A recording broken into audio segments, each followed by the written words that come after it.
All right, those were some of the other pieces of news that we wanted to bring to you, but also in the world of sport and football in particular. After FIFA has suspended the All India Football Federation, citing undue influence from third parties, the football body has responded and they've said it is surprised and disappointed by the FIFA directive.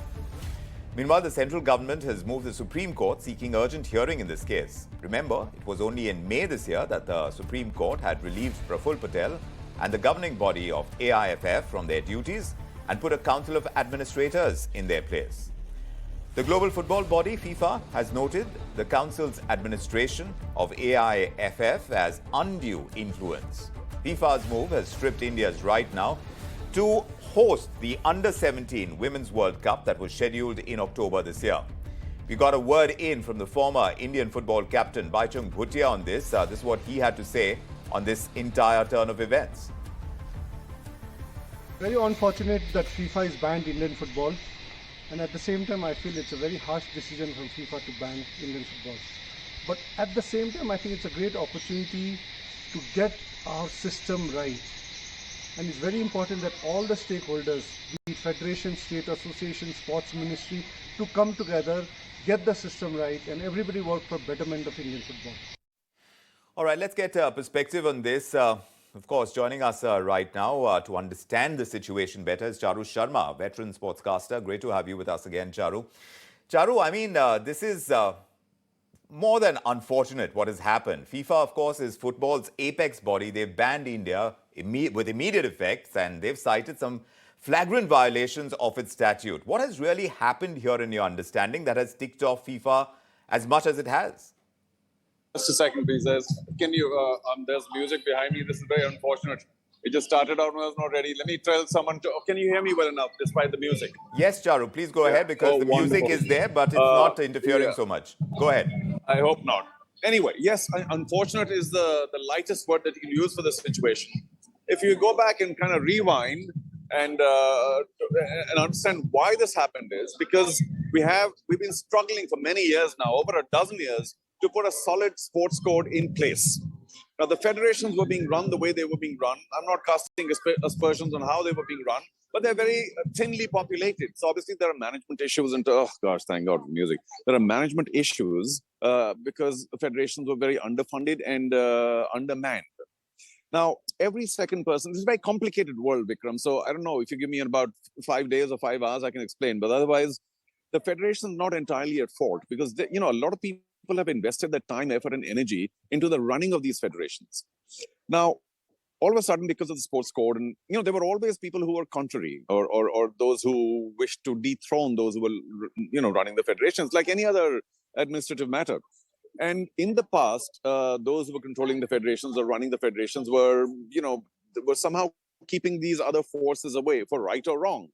Then the courts came in and the sports ministry came in and other authorities came in and said that the elections of all the federations need to be kosher. They need to be 100% trustworthy. And then these ombudsmen were put into the election of every federation at the national level, particularly, not so much at the state level, saying that can you please make sure that the elections are held according to the constitution of the federation and according to perhaps the sports code later on. So the ombudsman was there to make sure that the elections were fair and free. Because every body has to have elections now, you can only regulate it to a certain extent. But even that was not acceptable because there's so many people who are, should we say, the rebel groups who have not been able to be in charge of the federations for many, many years. Now the courts have started listening to them. And I'm afraid that even though, what can we say? We can only say the honorable wisdom of the courts of India from the highest to lower levels. In their wisdom now, every sports federation is not kosher. It's like they're doing something terrible. All those people who run federations are terrible people. That's not the truth. But what's happened is everybody's being thrown out with the bathwater, all the babies. And the courts now have made it a fashion to have what is called a committee of administrators. Nothing wrong with that because they're very venerable gentlemen, people who have great experience, maybe judicial experience and otherwise. But it'll take them a long time to study what's going on in these various federations. And there's no quick fix. So you appoint a committee of administrators, hopefully to right the so-called wrongs in a month or two.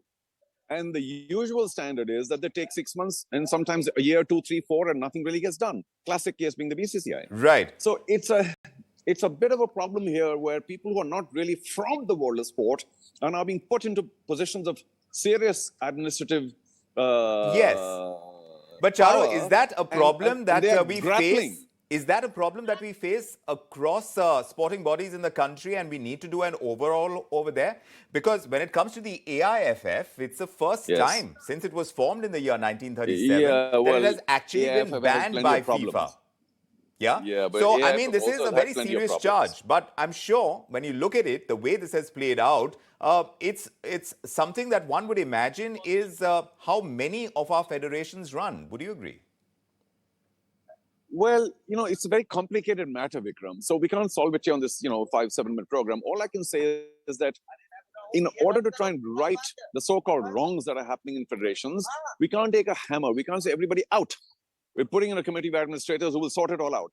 Well, in almost no federation have they been able to sort it out easily because it's taking very long by the time they understand what's going on, and it's leaving a lot of ill will. Now, if there's a strong international body, as FIFA obviously is, it's the strongest international body of any sport. They don't like this kind of let's call it change or throwing out those who they've known for very long are looking after the federations of various countries. Now, a committee of administrators come in, and like I said, all respect to their abilities, but they're going to take a long time to figure things out. And FIFA are saying, well, sorry, who are you people again? You may be whoever you are in a country, but we trusted the federation earlier. They were doing whatever they're doing. We accepted them. They're officially accredited. Now, you people are coming in and saying that everything that's happened so far is not kosher. We're going to bring a new committee in. This kind of turmoil is not fabulously acceptable, easily acceptable by a world body because they run the sport on a world scale.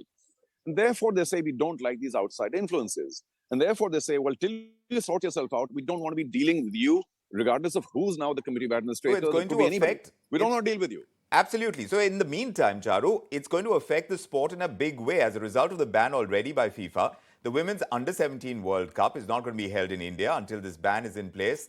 No Indian team can participate in international competitions or friendlies. So I'm just wondering, is this very different, the scenario in India, the kind of impact that it plays on India's sporting image, on the global sporting scene, and more particularly in football? Just when we are trying to get a strong enough foothold in a sport, this has hit us. How much of a hit is it, according to you? Well, it may be temporary. It of course, is temporary. I think FIFA will also be talked to by Indian authorities, by the sports ministry, and all the rest of the people who have appointed the committee of administrators. They will go to FIFA and say, hey, listen, these people are very venerable gentlemen. They're very sensible gentlemen. And I'm sure you'll benefit dealing with them. And please allow us to carry on as a federation and don't cancel these events and so on and so forth. But all that will take a lot of negotiation. The truth is that world bodies don't like the federation that they've approved to be interfered with. You've got to provide a really good reason that we've interfered with this federation. All the people who run the federation are out. Now we're a new body that's come in, and obviously the world body is a little, not suspicious, but they're wary. They're saying, who are these people? What's going on? What experience do they have in sports administration?